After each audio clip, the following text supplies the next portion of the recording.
Hello students, मैं class 9 के chapter first history का द फ्रेंच रेवोल्यूशन फ्रांस की क्रांति को पढ़ा रहा हूँ। इससे पहले मैंने आपको वीडियो एक बनाया था आपके लिए। उसमें मैंने फ्रांस की क्रांति और जो उसका सामाजिक वर्ग था उसको किस प्रकार से बांटा गया था, उन पर क्या जिम्मेदारियां थी, किस पर जिम्मेदारी नहीं थी, वो मैंने आपको पिछले चैप्टर में बताया। अब हम इस अगले जो वीडियो में बात कर रहे हैं वो कह रहे हैं कि आखिर फ्रांस की क्रांति हुई क्यों, ऐसी क्या वजह रही फ्रांस के समाज में जिसने इतनी बड़ी क्रांति को जन्म दिया, जिसने आगे चलकर यूरोप नहीं बल्कि एशिया, अफ्रीका, अन्य महाद्वीपों पर तक अपनी अमिट छाप छोड़ी। ठीक है, तो इसी हम इस वीडियो में हम बात करेंगे फ्रांस की क्रांति के आखिर क्या ऐसे कारण थे जिसकी वजह से इस क्रांति की शुरुआत हुई। ठीक है, कुछ ऐसे विशेष कारण रहे होंगे फ्रांस में, जैसे आर्थिक कारण, राजनीतिक कारण, दार्शनिकों का योगदान, सामाजिक परिस्थितियां, जनसंख्या वृद्धि और तात्कालिक कारण। तो इन्हें हम बिंदु वाइज हम इन्हें थोड़ा समझ लेते हैं ताकि आपको समझ में आए कि ऐसी क्या परिस्थितियां थी उस समय जो फ्रांस की क्रांति के लिए जिम्मेदार रही।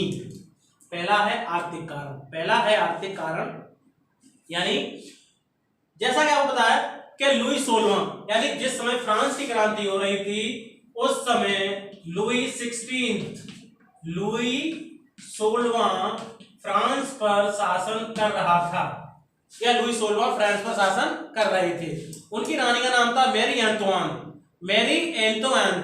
ठीक है, यानी आर्थिक कारण के अंतर्गत यह था कि समाज में देश में नागरिकों पर कर का वजन बहुत ज्यादा बढ़ा दिया गया, एक कर का बोझ बहुत ज्यादा बढ़ा दिया गया।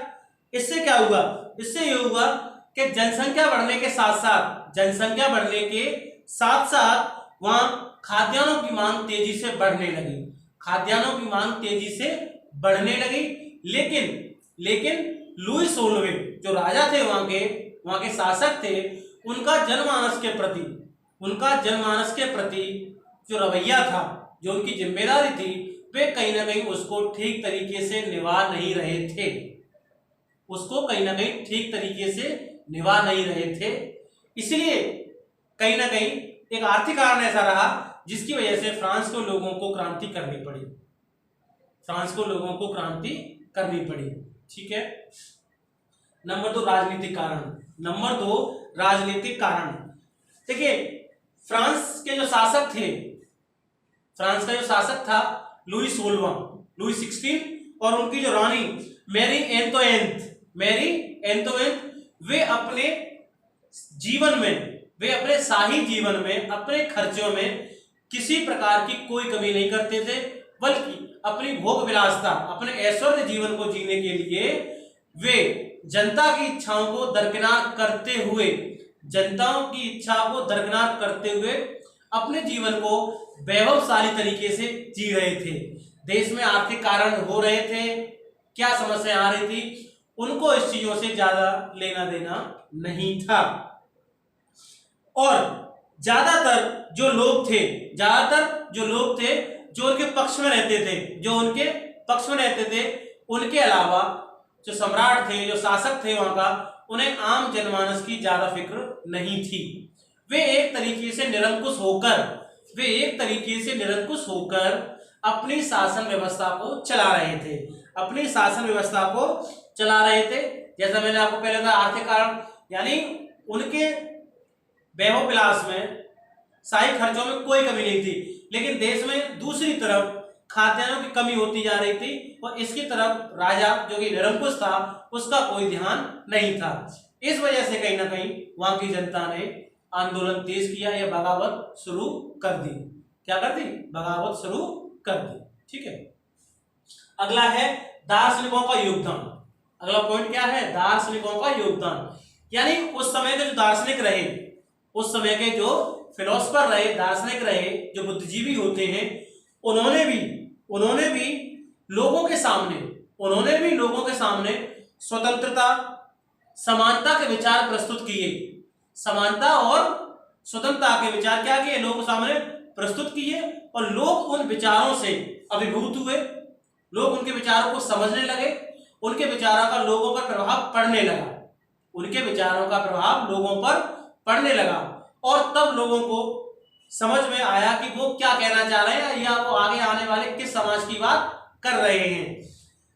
जिसके अंतर्गत लॉक, जिसके अंतर्गत जो एक दार्शनिक हुए लॉक, रूसो, मोंटेस्क्यू, इनका मानना था कि जो राजा के जो दैवीय अधिकार हैं, राजा के जो दैवीय अधिकार हैं उनकी समाप्ति होनी चाहिए और ये लोग उन्हीं की आलोचना करते थे। ये लोग राजा के दैवीय अधिकारों की आलोचना करते थे, जो कहीं ना कहीं, जिससे कहीं ना कहीं जो जनमानस था वो इनके विचारों से प्रभावित हुआ और ये भी एक कारण रहा कि जनता बगावत करने के लिए या जनता ने क्रांति करने का मन बना लिया। जनता ने, एक आम आदमी ने, एक समूह ने क्रांति करने का मन बना लिया। ठीक है, अगला पॉइंट देखिए आप, कुछ सामाजिक परिस्थितियां यानी जैसा कि मैंने आपको पिछले वीडियो में बताया था कि फ्रांस में सामाजिक वर्ग को, समाज को हैसियत के अनुसार बांटा गया, समाज को हैसियत के अनुसार बांटा गया, जिसमें प्रथम वर्ग, द्वितीय वर्ग, तृतीय वर्ग। और जो प्रथम वर्ग जो ज्यादा सुविधाओं को उपभोग कर रहा था, द्वितीय वर्ग जो ज्यादा सुविधाओं को उपभोग कर रहे थे, उन पर किसी भी प्रकार का कर नहीं लिया जाता था या वे किसी भी कर को देने के लिए जिम्मेदार नहीं होते थे। जबकि जो तृतीय वर्ग था, जो अपेक्षाकृत आर्थिक रूप से कमजोर वर्ग था, उसके ऊपर विभिन्न प्रकार के कर थोपे जाते थे और उन्हें वो कर मजबूरन अदा करने पड़ते थे। एक तरफ महंगाई बढ़ रही थी, एक तरफ उन पर करों का बोझ बढ़ रहा था, लिहाजा जनता में असंतोष फैलना स्वाभाविक था। हालांकि जनता में असंतोष फैलना क्या था, स्वाभाविक था। अगला पॉइंट देख लीजिएगा, जनसंख्या वृद्धि, ग्रोथ ऑफ पॉपुलेशन। क्या हुआ, यानी फ्रांस की जनसंख्या जो 1715 में 2 करोड़ 30 लाख थी। 1715 में फ्रांस की जो जनसंख्या थी वो 2 करोड़ 30 लाख थी, जो सन 1789 में बढ़कर 2 करोड़ 80 लाख हो गई, जो 2 करोड़ 80 लाख हो गई। और लेकिन इतनी जनसंख्या के बढ़ने के बावजूद देश में जो खाद्यान्न का जो उत्पादन था उसमें अनुपात में नहीं बढ़ रहा था, यानी जो देश में जो खाद्यान्न का उत्पादन होना चाहिए था वो जनसंख्या के अनुरूप नहीं बढ़ पा रहा था। उससे क्या हो रहा था, तो उससे खाद्यान्न की कमी आ रही थी। खाद्यान्न क्या आ रही थी, कमी आ रही थी। और जब देश में, किसी भी देश में खाद्यान्न की कमी आ रही थी तो निश्चय ही एक दूसरे तौर पे महंगाई बढ़ रही होगी, और जब महंगाई बढ़ेगी तो केवल वही वर्ग उसको खरीद सकता है, सुविधाओं का उपयोग ले सकता है जिसके पास पैसा हो। जबकि जो तृतीय वर्ग था वो पहले से ही बोझों की मार से दबा हुआ था, लिहाजा असंतोष और ज्यादा पनपने लगा। तीसरा है तात्कालिक, छठवां है तात्कालिक कारण, यानी जो लेटेस्ट, जो उस समय ऐसी कौन सी घटना घटी जिसने इस क्रांति का सूत्रपात कर दिया, इस क्रांति की शुरुआत कर दी। देश में अनेक प्रकार की, यानी फ्रांस के जो समय का जो शासन था उसमें अनेक प्रकार की विसंगतियां थी, लोगों में असंतोष था। इसके बावजूद जो फ्रांस के राजा थे लुई 16वां, उन्होंने जनमानस पर करों का और बोझ लाद दिया, यानी कि टाइल नाम का कर्ज और एक टाइल नाम का कर्ज जो जनता को देने पड़ते थे वो उन पर लगा दिए गए, और इन नए करों को 5 मई 1789 को एस्टेट जर्नल में बुलाकर, जो उस समय की संसद हुआ करती थी उसमें बुलाकर तृतीय स्टेट के प्रतिनिधियों पर सहमति नहीं बनी। इसके बावजूद ये जो कर थे वो लागू कर दिए गए, लागू कर दिए गए। तो इस तरीके से जो जनमानस था उस पर बहुत ज्यादा बोझ आने वाला था। यह वे समझ चुके थे कि अब हमारा सहना, राजा की निरंकुशता को सहना सही नहीं होगा। लिहाजा 14 जुलाई 1789 को 14 जुलाई 1789 को वास्तिल के दुर्ग को तोड़कर कैदियों को आजाद कराना, क्रांतिकारियों को आजाद कराना, ये वो तिथि थी, वो ऐतिहासिक घटना थी जिससे फ्रांस की क्रांति की शुरुआत हुई, जिससे फ्रांस की क्रांति की शुरुआत हुई। हाँ बेटा, अगला हमारा जो पॉइंट है इसमें फ्रांस की क्रांति के अंतर्गत बहुत इंपोर्टेंट पॉइंट्स आए थे। आतंक का राज्य, आतंक का राज्य। जब आतंक का राज आता है द राइन ऑफ टेरर, तो इसमें बात आती है रॉबेस्पियर के बनाए गए जो भी कानून थे, जो भी उसकी नीति थी, उसमें यानी उसने 1-2 वर्ष का जो कार्यकाल रहा उसका, उसने पूरे फ्रांसीय समाज को एक आतंकित कर दिया, भयभीत कर दिया। यानी वो लोग भी आतंकित रहे इसके राज्य में जो उसकी विचारधारा को मानते थे, जो उसकी विचारधारा को मानते थे। हम आतंक के राज को 1793 से लेकर तो 1754 तक का जो समय रहा फ्रांस में, जो फ्रांस की क्रांति के दौरान 1793 से लेकर 1794 तक का जो समय रहा, उसे हम आतंक के काल के नाम से, आतंक के राज के नाम से जाना जाता है, जिसे रॉबेस्पियर के द्वारा चलाया गया, रॉबेस्पियर के द्वारा चलाया गया, जिसमें हम इन 2 प्रमुख बिंदुओं के माध्यम से हम इसके आतंक के राज को समझ सकते हैं। 2 बिंदुओं के माध्यम से हम आतंक के राज को समझ सकते हैं। नंबर 1, रॉबेस्पियर की नियंत्रण एवं दंड की नीति। रॉबेस्पियर की नियंत्रण एवं दंड की नीति। देखिए, जो रॉबेस्पियर था, जो उस समय का जो शासक हुआ रॉबेस्पियर, रॉबेस्पियर ने नियंत्रण एवं दंड की नीति अपनाई। उसकी दृष्टि में जो भी व्यक्ति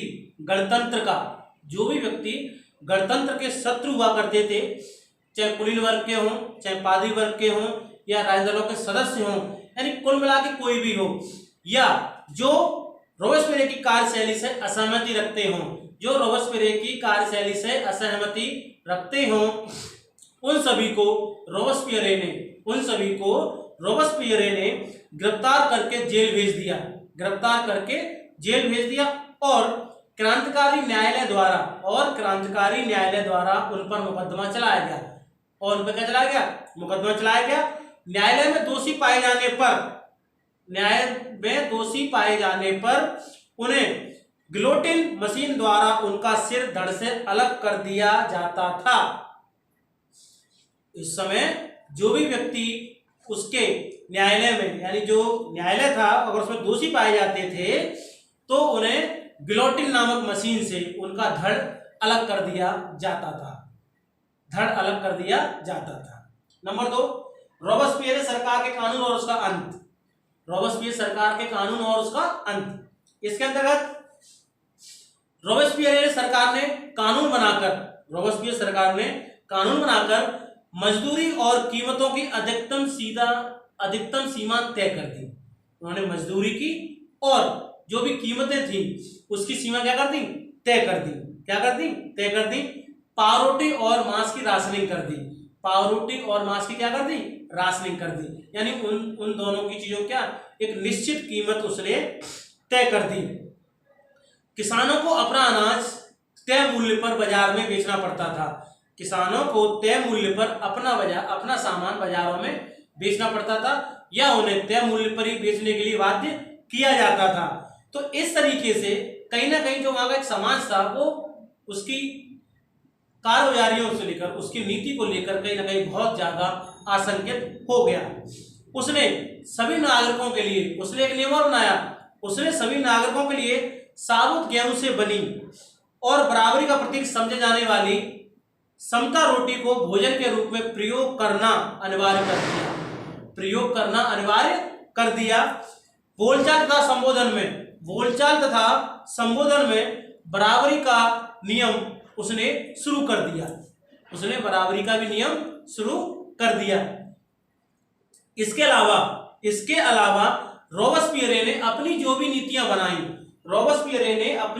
नीतियां बनाई उनको बहुत कठोरता से पालन किया। नीतियां इतनी सख्त हुआ करती थी उसके कानून इतने सख्त हुआ करते थे कि जो उसके समर्थक थे, जो इसके समर्थक थे, वो भी उसकी नीतियों से बहुत ज्यादा आतंकित थे, बहुत ज्यादा आतंकित थे। और इस तरीके से जुलाई 1794 जुलाई 1794 में उसे रोबेस्पियर को न्यायालय द्वारा दोषी ठहराया गया। रोबेस्पियर को न्यायालय के द्वारा दोषी ठहराया गया और अगले ही दिन उसे उसी गिलोटिन मशीन पर चढ़ा दिया गया जिस पर उसने अन्य लोगों को चढ़ाया था, उस पर अन्य लोगों को चढ़ाया था। अब यहाँ पे एक शब्द आ रहा है गिलोटिन, गिलोटिन नाम का एक मशीन थी। क्या थी? एक मशीन थी। ये जो मशीन थी, ये जो एक मशीन थी, इसमें इसका प्रयोग क्रांतिकारियों को, उग्रवादियों, क्रांतिकारियों को, विरोधियों को उनका सर धड़ से अलग करने के लिए प्रयोग किया जाता। ये एक इस प्रकार की मशीन थी जो दो खंभों के बीच लटकते तारों वाली मशीन थी, लटकते तारों वाली मशीन थी। इस पर रखकर अपराधी का सिर शरीर से अलग कर दिया जाता था। इस मशीन का आविष्कार डॉक्टर गिलोटिन नामक चिकित्सक ने किया था। इस मशीन का आविष्कार डॉक्टर गिलोटिन नामक चिकित्सक ने सन 1789 में किया था। इन्हीं की वजह से इसका नाम गिलोटिन मशीन रखा गया, जिसमें व्यक्ति के सिर को रखकर उसको धड़ ऊपर से गिरा दिया जाता था और गिरते ही उससे क्या होता था, व्यक्ति का जो सिर होता था उसके धड़ से अलग हो जाता था। इस तरीके से जिस मशीन से रोबेस्पियर लोगों को दंड देता था, उसी मशीन के द्वारा रोबेस्पियर का जुलाई 1794 में क्या हो गया, अंत हो गया। और इस तरीके से जो आतंक का राज था 1 वर्ष का, वो हमेशा के लिए समाप्त हो गया।